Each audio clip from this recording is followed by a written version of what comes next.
የ2018 ዓመተ ምህረት የመጀመሪያ ዙር መልካም ወጣት ደማስቆ ስልጠና በይፋ ተጀምሯል።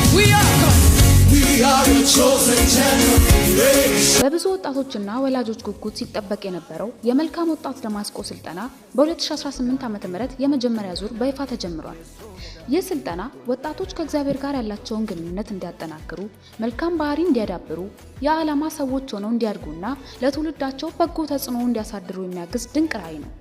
ይህ ታላቅ ራዕይ እንዲቀጥልና ብዙ ህይወቶች እንዲነካ በታማኝነት እያገለገሉ ላሉት የእግዚአብሔር ሰው አገልጋይ ዮናታን አክሊሉ እግዚአብሔር የበለጠ ጸጋ፣ ጥበብ፣ ጤናና ብርታት ይስጣቸው። ይህንን አገልግሎት በበረከት ይቀጥልላቸው። እርሶም በኮሜንቶ ላይ እግዚአብሔር ይባርክህ ወይም እግዚአብሔር ራዕዩን ያስፋ በማለት ፍቅሩንና በረከቱን ይግለጹ። እንዲሁም ይህ መልእክት ሌሎች ወጣቶች እንዲደርሳቸው በመውደድና በማጋራት ይተባበሩ።